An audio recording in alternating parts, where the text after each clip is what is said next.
Welcome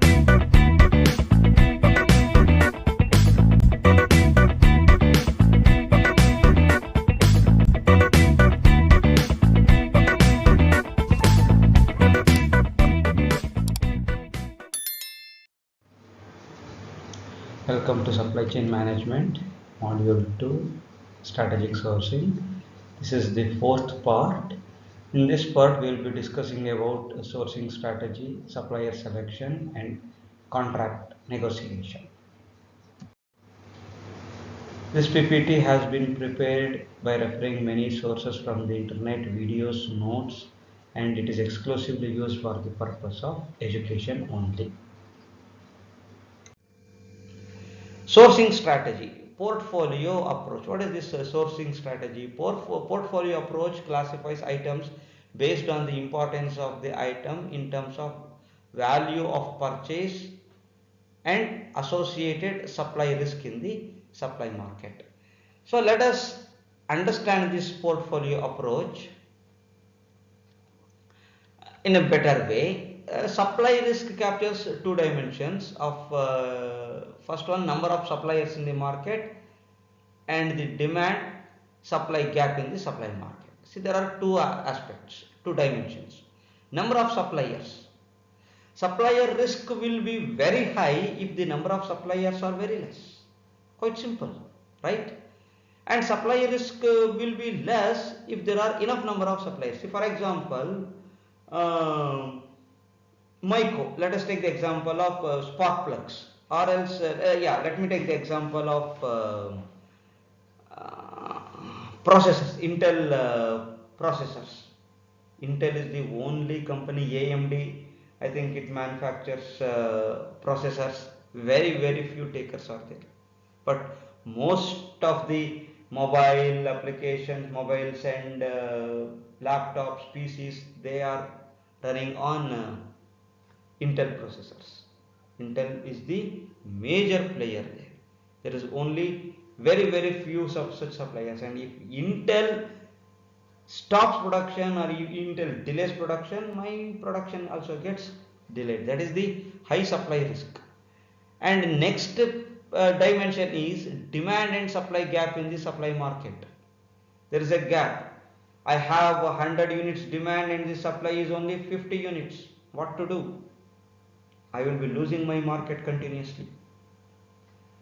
That is another issue with the supply risk. Second one, I have already explained this spark plug. Another example is the spark plug, wherein 80% of the spark plugs are supplied by Myco. Now it is Myco Bosch. Okay, and they are heavily dependent on that particular company. Even petroleum, HPCL, BPCL, IOCL. Now few more private companies like SR, MRPL, they are entering, but still the number of players in the petroleum is very less.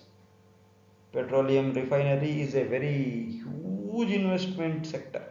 That's why nobody is ready to invest that much high amount.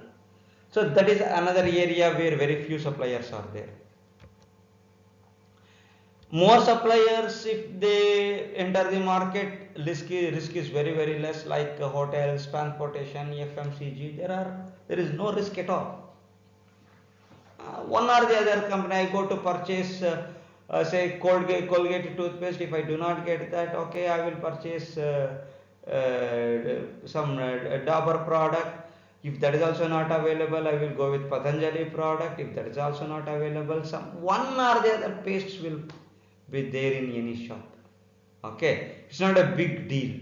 Hotels, one or the other hotels, not a big deal. Okay, and if VRL is a bus is not available, I will go with Vishal. If Vishal is also not available, I will go with Durgamba. If Durgamba is also not available, I will go with KSRTC. So this is the advantage of more number of suppliers. Packaging material and transport service markets come in this category of low risk. Okay, diesel engine, high risk. Now let us discuss Purchasing portfolio analysis. This is the 4 quadrant diagram. Let me start with this quadrant. Routine products, large product variety, FMCG, hotels, transportation, everything is available. So supply risk is also low, and purchasing value is also very low, right? Then I will move to this leveraging products. See, for example, purchasing value is very high, but supply risk is low. For example, cars, furnitures, electronics items, value is high, but supply risk is not that much high. It is low because lot many players are available. Jewelry, value is high, but still lot many jewelry shops are there. So supply risk is not there. Okay. Now let us come to this bottleneck products, wherein purchasing value is very low, but supply risk is high. See, spark plug, for example, purchasing value is very less, 50 rupees, 70 rupees, that's all. But if that is not available, the vehicle will not start. That is the bottleneck product. Okay, monopolistic market, only one company will control everything. Processor is a small chip inside the PC, but if that is not there, nothing will work. So it's a bottleneck product. What is expected here is you need to go with performance based partnership. Large entry barriers, you cannot enter into that business because you don't have the technology. Intel is enjoying that because it has the technology. Till cloud came into picture, IBM enjoyed this. It was the only company that was managing the entire database management with its mainframe. Once cloud was started, IBM had to come on its knees. The last quadrant is strategic products. Critical for product, dependence on the supplier. Here supply risk is also high, purchasing value is also high. For that also I need to go with performance based partnership. Okay, so here it's very critical for the product. It's not value is also very high. Supply is also there because many suppliers are not there. Okay, and some of the, for example, see Rolls-Royce car, luxury car sector will belong to this. Supply risk is there. You won't get the, say, Formula 1 cars. How many Formula 1 car manufacturers you can see? Very few. Whereas purchase value, that is also very high. So such products will come under this category. Purchasing expenditure per item also follows 80-20 rule, that is 20% of the item represents 80% of the total value of the purchase. What does that mean?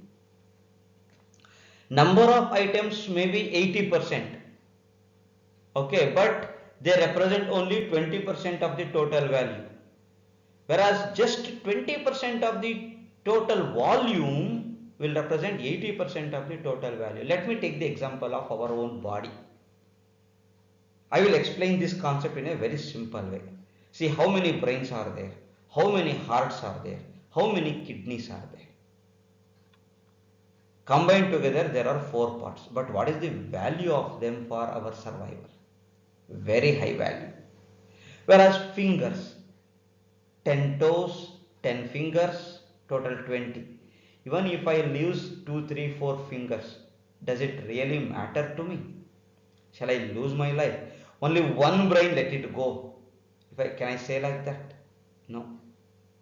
Car has only one engine. If it stops, the car will stop. Whereas so many bolts and nuts are there. Even if 2 or 3 bolts and nuts fall, it doesn't matter to a great extent. Car can still run. It may make some noise, it will go for some distance at least. If engine seizes, it cannot move even 1 inch. If axle breaks, it cannot move even 1 inch.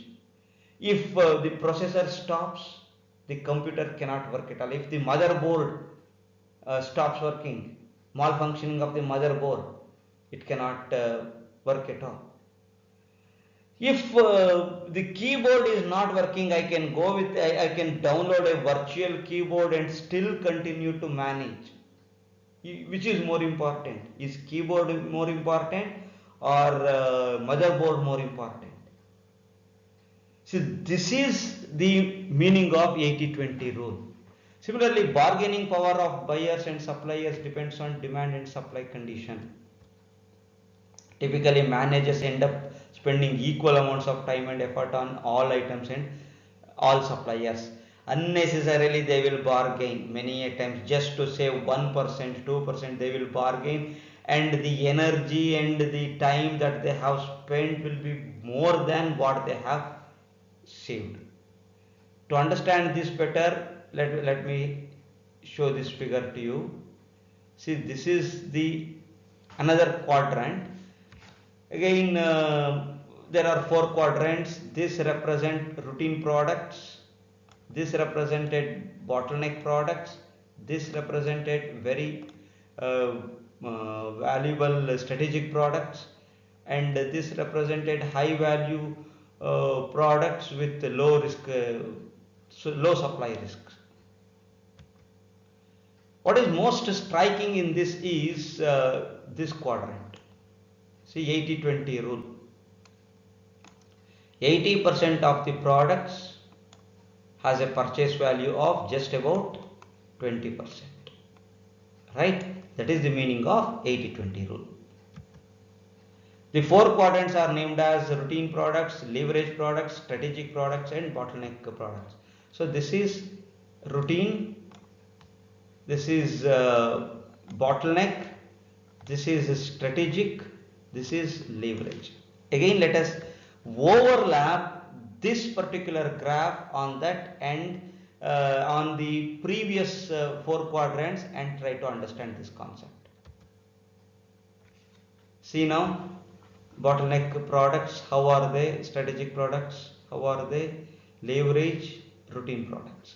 See, routine products, they are more in number, but their value is just about 20%, whereas quantity 80%, whereas this one just about 2 to 5%, their value is very high. Routine products, I have explained all these things already. See here, routine products, come over here, large product variety. The focus is on reducing the number of pots and the number of suppliers. A large number of items and suppliers come in this quarter because there is no dearth of suppliers. What I need to concentrate on this is I need to reduce the number of suppliers, because negotiating with more number of suppliers just adds transaction cost. That's what I need to take care when I am dealing with routine products.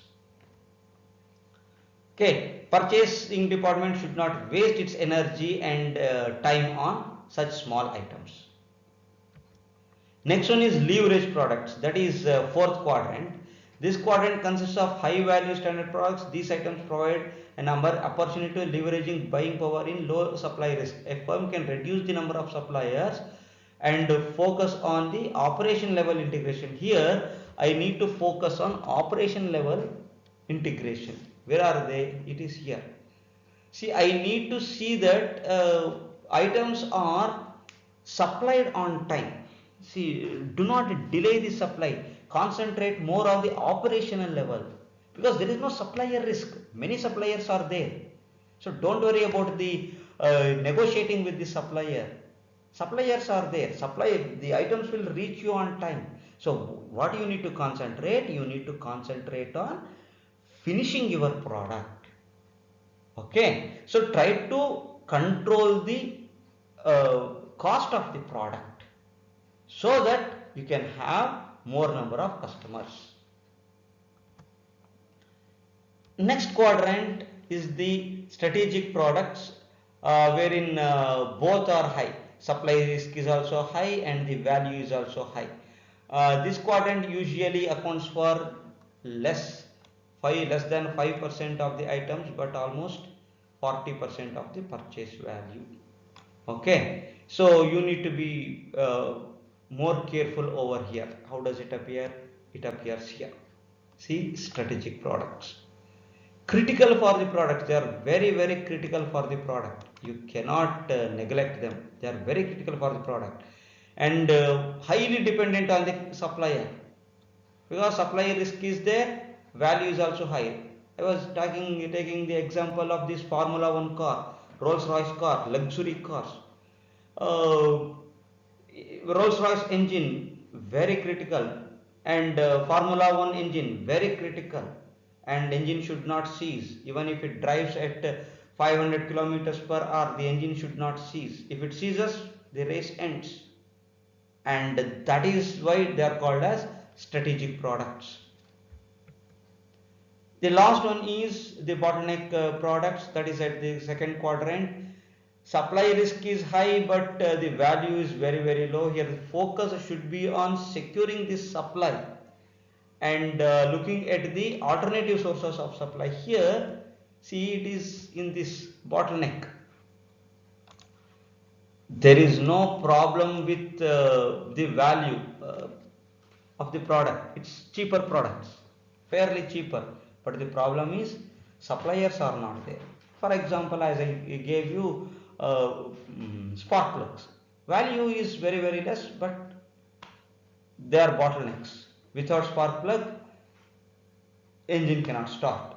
Okay, what you need to do, you need to keep the suppliers with a cordial relationship, maintain good collaboration with them, and meanwhile you keep on searching for an alternate supplier, that to be on safer side.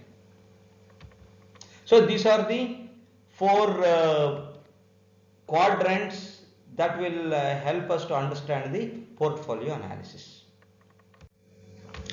Reconfiguration of the supply base involves the two following ideas: move to system buying and reduce the number of suppliers per item.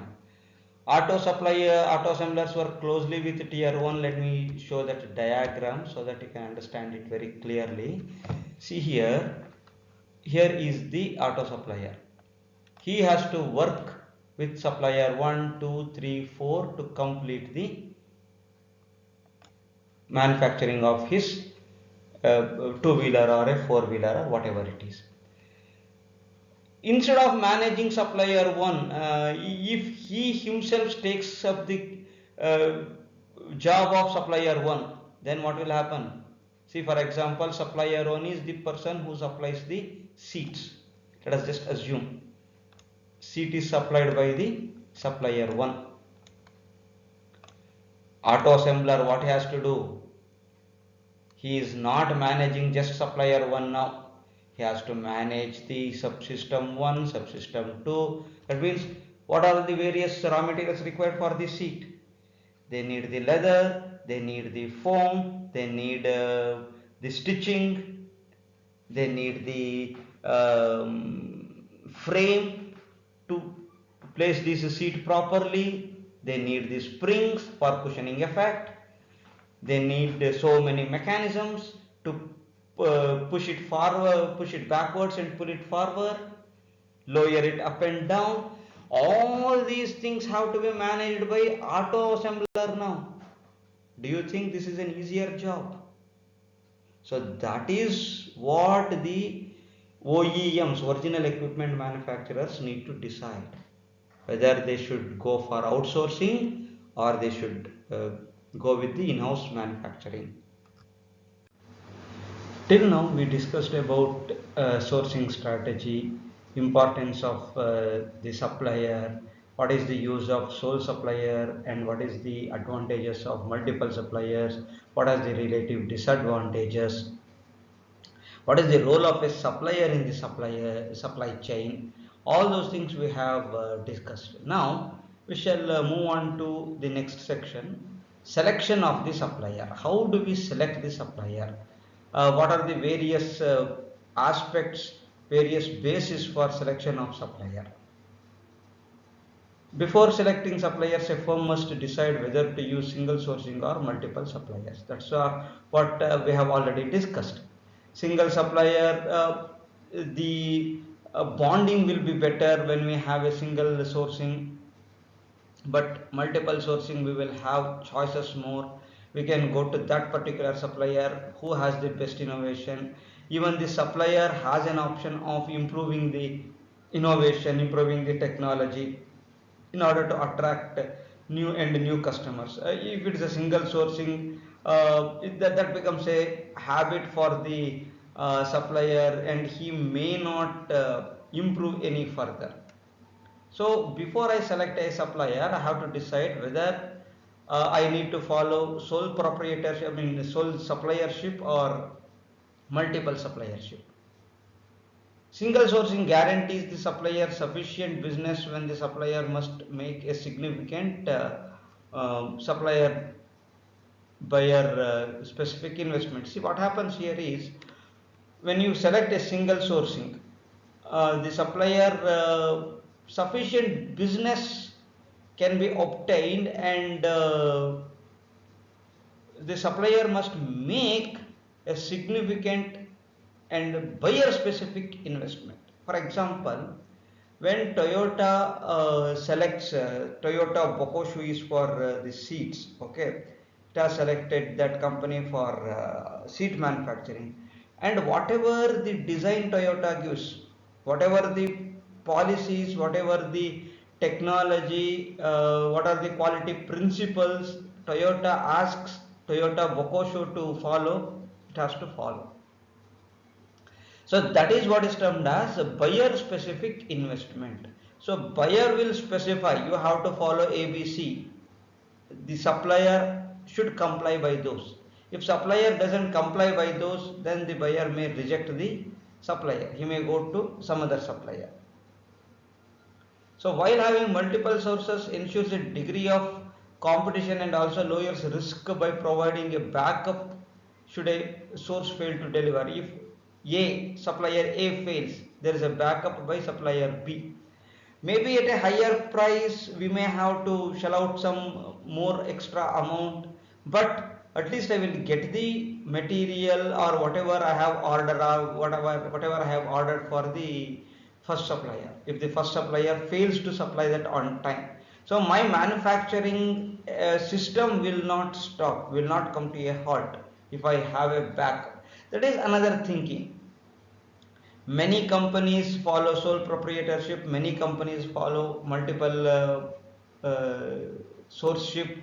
Both are going on very well, and people are following both types of supplier selection. It could be sole supplier or it could be multiple supplier, but relative advantages, disadvantages are both there, but what matters is the bonding. The selection of supplier is done using variety of mechanisms including offline competitive bids, reverse auctions, direct negotiations, etc. See, offline competitive bids is that the supplier will bid in an closed envelope, and the buyer will go for the offline notification.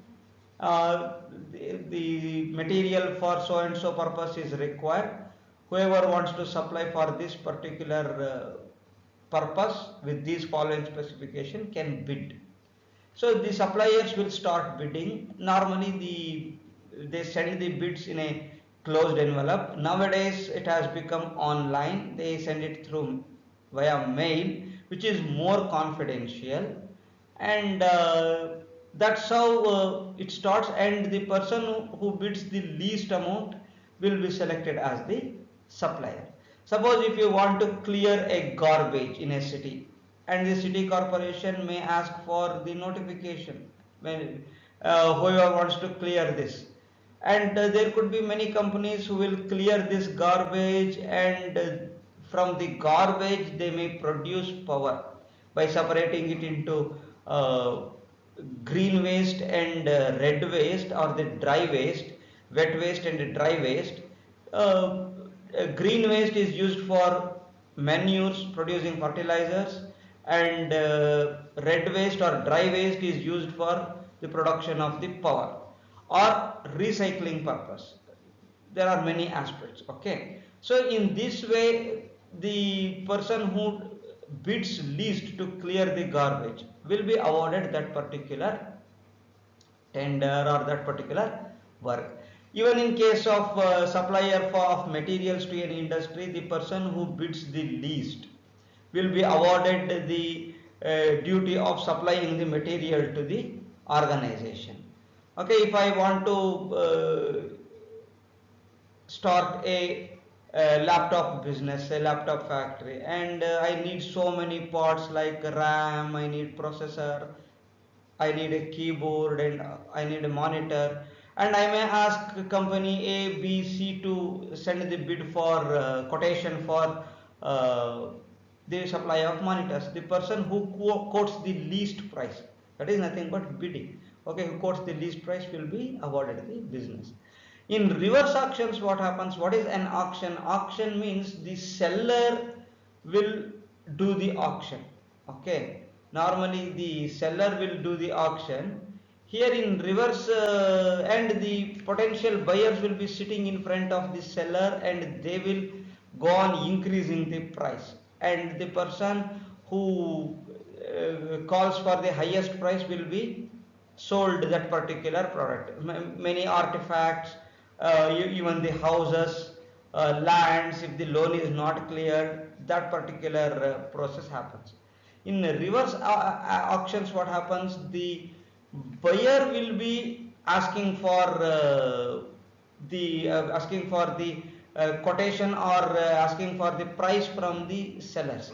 So buyer will do that reverse auction, and sellers will be sitting in front of them, quoting the price, and the person who quotes the least price here will be awarded that particular supply business. Whereas in auction, the person who quotes the highest price will be awarded that, will be sold that particular product or the property. Whereas here in reverse auction, sellers will be in front of the buyer, and buyer will award the business to that particular seller who bids the least here. That is the difference. And direct negotiation, it's one to one. I sit in front of a supplier whom I believe, whom I have confidence with, and I will do the negotiation. That is one aspect here. And if there are no multiple suppliers, if there is only one supplier, I have no other choice but to do the negotiation. Okay, whatever may be the mechanism used, supplier selection should be based on the total cost of using a supplier, and not just the purchase price. Price should not be the only way of selecting that. Total cost, what is that total cost? In my further slides I will discuss. Purchase price is one aspect of the total cost. There are many other costs will come into picture. In general, auctions are best used when quantifiable acquisition cost is the primary component of the total cost. If ownership or the post ownership costs are significant, direct negotiations often lead to best outcome. See, normally what happens, if you do not have any intention to own a property, own a machine, or take over a company, then that's what we term it as acquisition cost. See, you are more interested in acquiring the customers over there, and for that, auctions are the best. Okay, many suppliers will come, because and you can select that particular supplier whom you believe will satisfy the customer the best. Okay, so that is what we term it as acquisition cost. And when it comes to ownership cost or post ownership costs, normally we own that. Okay, when I own that, normally what will happen, I need to go with negotiations rather than auctions, because my intention is to own that particular setup and then start working on my own. In that regard, direct negotiations are better. These are the ownership costs, like see inventory costs, warehousing cost, manufacturing cost, production quality, cycle time, and post ownership costs are like reputation, warranty, environmental cost, supplier capability. See, these are all related when you want to own a setup, own an arrangement or whatever it is. Okay, so all are related to the owner, and that's why it is termed as ownership cost, inventory costs. He has to maintain that inventory, he has to maintain the warehouse, he has to do the manufacturing, he has to ensure the production quality, the manufacturer need to take care of that cycle time. When it comes to post ownership, the reputation of the company, the warranty and the product liability cost. Product liability means if I have promised my customer that my product will work without any trouble for 1 year, and it has to work, and it should be more than that 1 year. It's not that at the end of 1 year the product will stop working. It should continue even after 1 year at the same level of efficiency. That is what is termed as product liability. And if I do not comply by that, I am liable to replace the product with the new product. So that is what is termed as product liability. And all these things are the concern with the owner when you want to own it.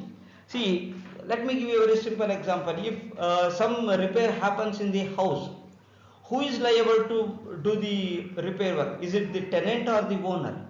Obviously it is owner, no? So that is what I meant by whenever you want to do some repair, maintenance, environmental issues, anything that happens, the owner is liable. So that's why it is called as ownership cost, and ownership cost will come into picture when you want to own something. While uh, the acquisition cost will come into picture when you want to acquire some new customers, and supplier will supply, and it's the headache of the supplier now. So for example, supplier price, supplier terms, taxes and duties, delivery costs, incoming quality costs, management costs. I'm procuring it from the supplier now. I'm trying to acquire some material so that my customers are happy.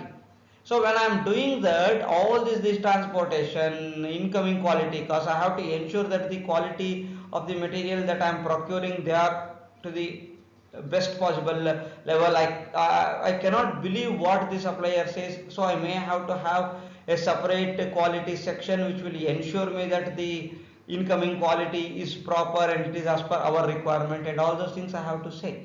And this is what is meant by acquisition costs. In many supply settings, buyer looks to outsource a supply chain function such as production, transportation.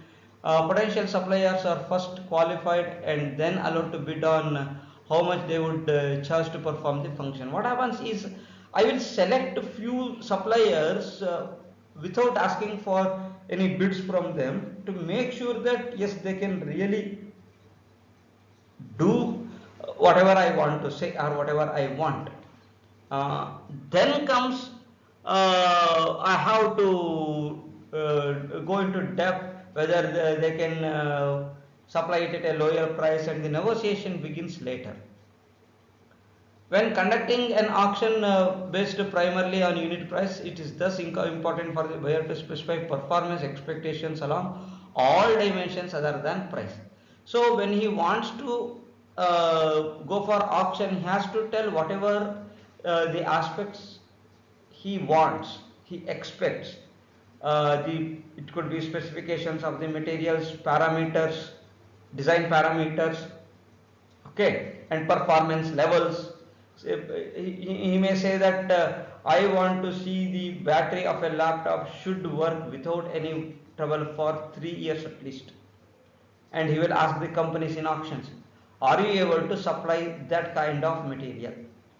And if the company says okay, I can supply, then the auction will continue, and auction will continue with only those companies which agree for such conditions. From buyer's perspective, the purpose of an auction to get bidders to reveal their underlying cost structure, so the buyer can select the supplier with the lowest cost. That's what the supplier will bid their best possible price, and buyer will select the supplier with the least cost or the lowest cost.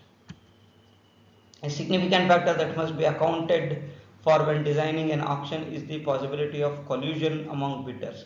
What do you mean by collusion? Collusion means they try to collude with each other. In other words, say company 1 has is making the bid for a particular with a particular company for an amount of say 100 rupees, and that should be kept very secretly.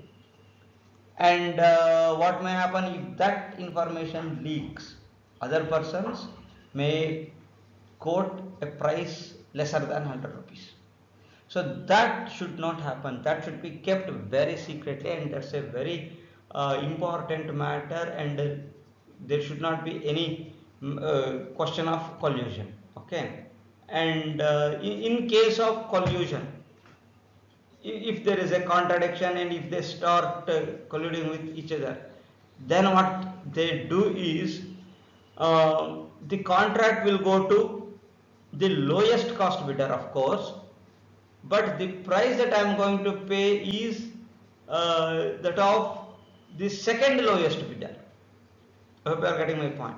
One person has done the bidding for 100 rupees, another person has done the bidding for say 102 rupees.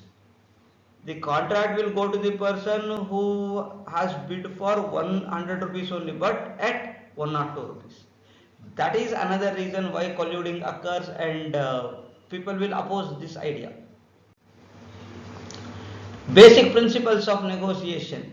Because of certain aspects in auction, many colluding, and it's difficult to manage various experts. They're all experts in their own field, and it's very difficult to select them first of all. Okay, transaction cost, many other costs will come into picture. In order to avoid that, the next one is which much easier, negotiation. Okay, and you have been with that person since long time. It's better that you sit across the table, one to one, face to face, and do the negotiation. And finally the supplier will also be happy, the owner will also be happy. One of the examples I can quote is that people on at top will do this negotiation, and some of them are very good negotiators. And in order to negotiate, we need to know lots of information on the product, and we should know what other suppliers are doing. Even though we are not calling for multiple suppliers, we should have a very detailed information on what is the quote price of other suppliers. Then negotiation becomes much easier. The difference between values of the buyer and the seller is referred as bargaining surplus. A good estimate of bargaining surplus improves the chance of successful outcomes. So what happens? The difference between values of the buyer and the seller. So how much I am ready to purchase at, how much I am ready to sell at. That difference is called as bargaining surplus. Suppliers of Toyota have many attempts mentioned that Toyota knows our price better than what we do. That is the bonding between Toyota and their suppliers. For everything, Toyota is involved in the company. So Toyota will be having better knowledge of how much price can be quoted for that particular part or the product. The key to successful negotiation, however, is to make it a win-win outcome, and that gross surplus. Okay, what is important is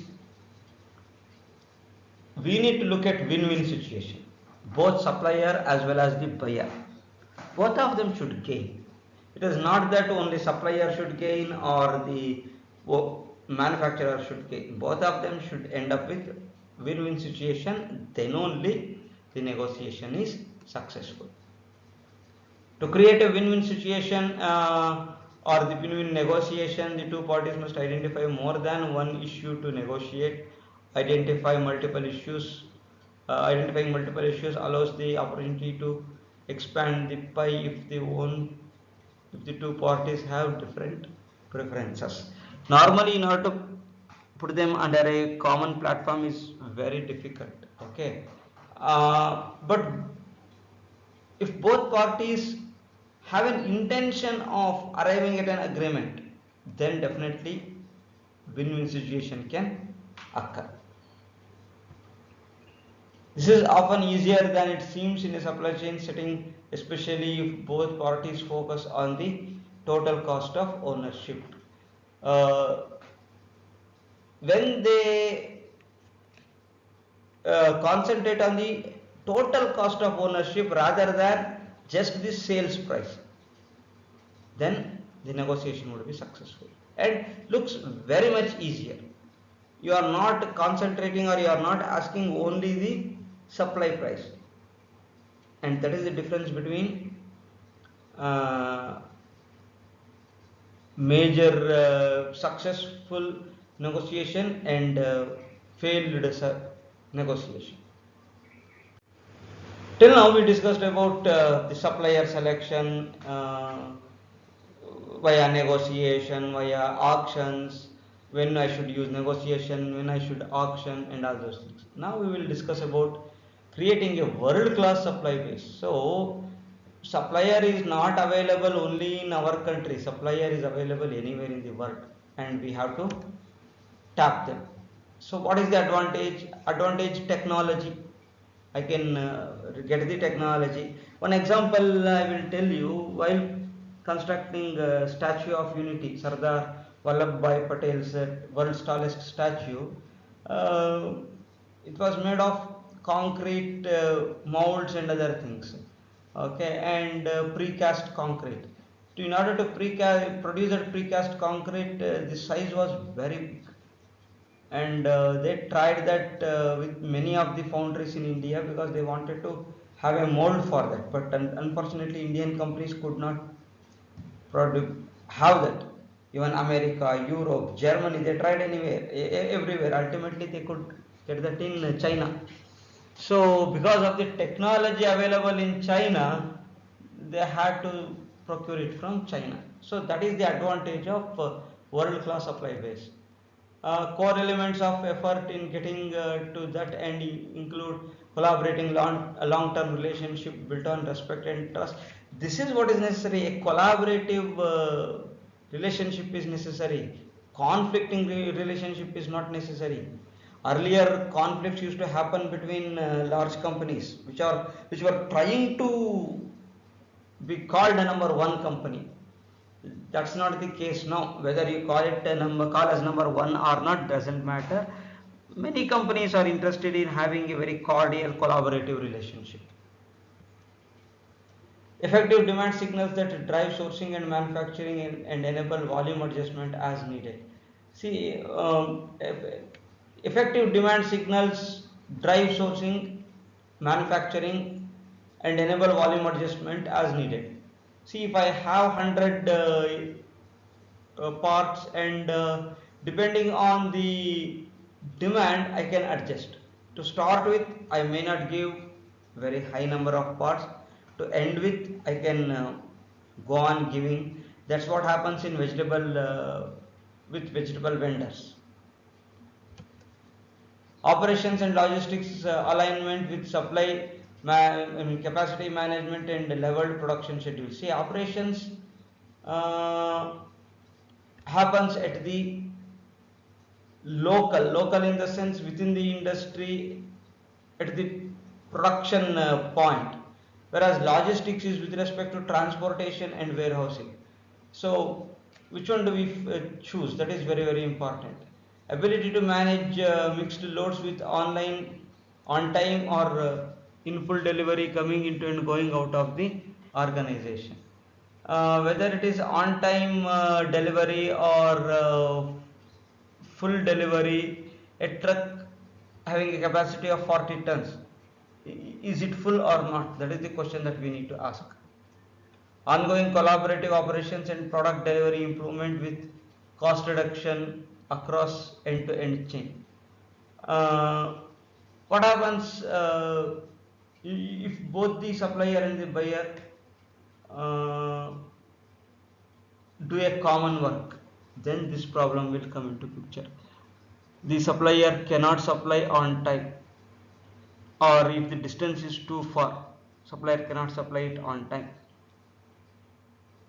You need to reduce the cost. If you want to reduce the cost, then you have to follow a proper relationship and see that the relationship lasts long. Becoming a world-class supplier means it requires we focus on the operational excellence and use all means at our disposal to ensure that increased visibility across the supply chain. See, if we say we are world class, then increased visibility across the supply chain. It means it should be transparent. Our business must be transparent. We are not hiding anything. That is the meaning of that. Improved control and decision making. That means we have a better control in our decisions and we do decide quickly. That's why in order to attract foreign direct investment, many governments say our system is very transparent and within 1 week you will get the permission. Red tapeism is not there. Okay, and that is what they say, call it as improved control and decision making.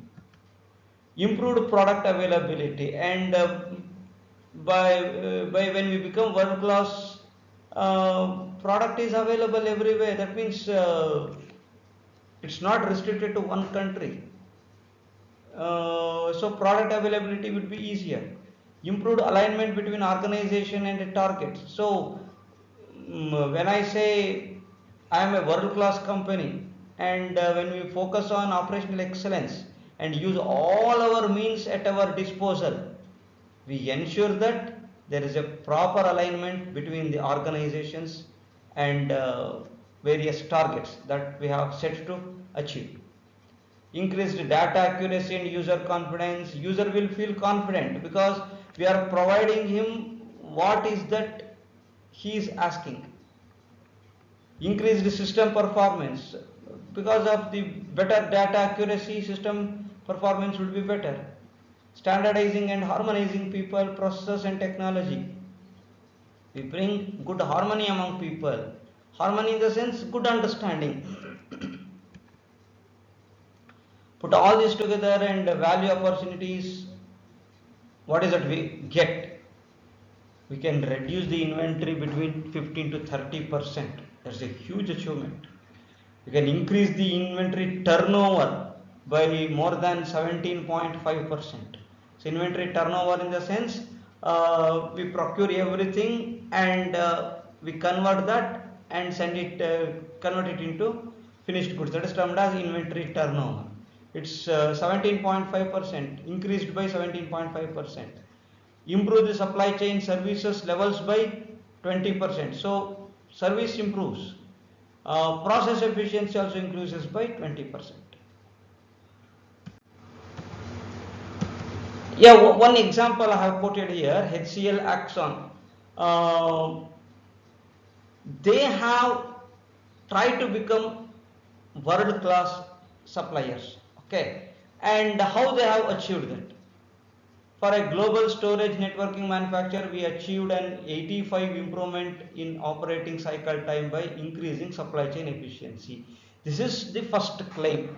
By going with world-class supply base, they have achieved 85% improvement in the operating cycle time. Operating cycle time in the sense is the total time required to complete one operation. Okay, and if in other words, see, if one of the programs, okay, if you want to write a program for a particular problem, see, set of different small programs be added, and that large program will be done. So completion of each small program can be called as operating cycle time. For a leading biotechnology company, we cut the time required for demand forecasting by 50%. This is the second achievement what HCL Axon claims.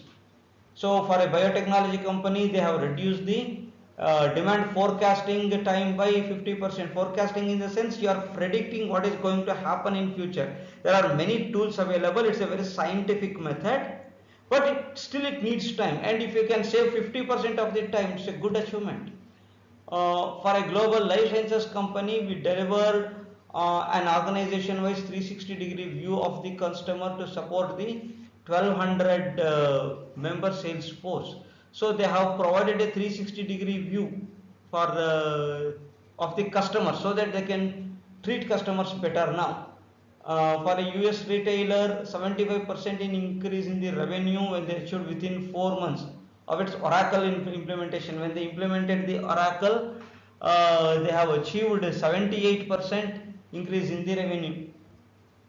Europe's largest soft drink companies, they delivered 49 million cashable benefits by transforming its supply chain. So by improving the supply chain, they have helped the Europe's company to garner $49 million. Information stage systems, we reduced order to schedule cycle time from days to minutes by improving information exchange between warehouse and the plant. In information storage system, what HCL Axon claims is that they are able to reduce the cycle time of order to schedule. See, order to schedule in the sense I place the order for the material, it comes to my factory and scheduling is done. Schedule the assignment of jobs to various machines and workers. That is called as order to schedule cycle time. They are able to reduce that. Okay. Largest local authority, 400 million pounds in savings over 3 years with up to 541 million pounds projected by overhauling the agency's operations. What does that mean? For the largest local authority in European public sector, we created this wealth, more than 400 million pounds. They have created the wealth for that company, European public sector, in how many years? Just over 3 years. Supplier development. Supplier development describes a structured program to improve the capability of suppliers. Buyers may seek to improve capability by sharing ideas with their suppliers, by sending staff, by enhancing funds for investment, or by working collaboratively to join develop new process. See, what happens here is supplier development is trying to help the supplier to develop. Structured program to improve the capability of the supplier. See, changing the supplier is not the solution. Improving the capability of the supplier is the real solution. That is termed as supplier development. So buyer may seek to improve capability by sharing ideas, sharing technology, sending people to the company to solve problems. So these are some of the ways of supplier development. Supplier development is resource intensive and usually focuses on key long-term suppliers with whom cooperation is appropriate. So they try to fix up a supplier with a long-term perspective. Okay, it's not short-term perspective. The logic is that through developing the supplier's capability, both parties will share in the benefits of better performance, better quality, shorter lead times, and or lower costs. See, this is what Toyota has done. When you acquire a company, when you make a supplier a part of your company itself as a partner, he will also grow, you will also grow. That is the major advantage, and as a result you can ensure the reduced cost, better performance. All these things can be obtained. The role of supplier development in supply chain success. Earn a competitive advantage. It helps you to earn a competitive advantage because The best supplier is with you, or the most optimum supplier is with you. Encourage collaboration between individual suppliers. If there are more than one supplier, then you, as an ombudsman, you can collaborate between them and encourage better collaboration. Drive innovation. You can help them to drive innovation because you are having some good technology, good people. Create stronger long-term supplier relationship. Obviously the supplier relationship will be very cordial and strong. Resolve performance and quality issues. So if they have certain performance and quality issues, you can resolve them, provided you have the expertise.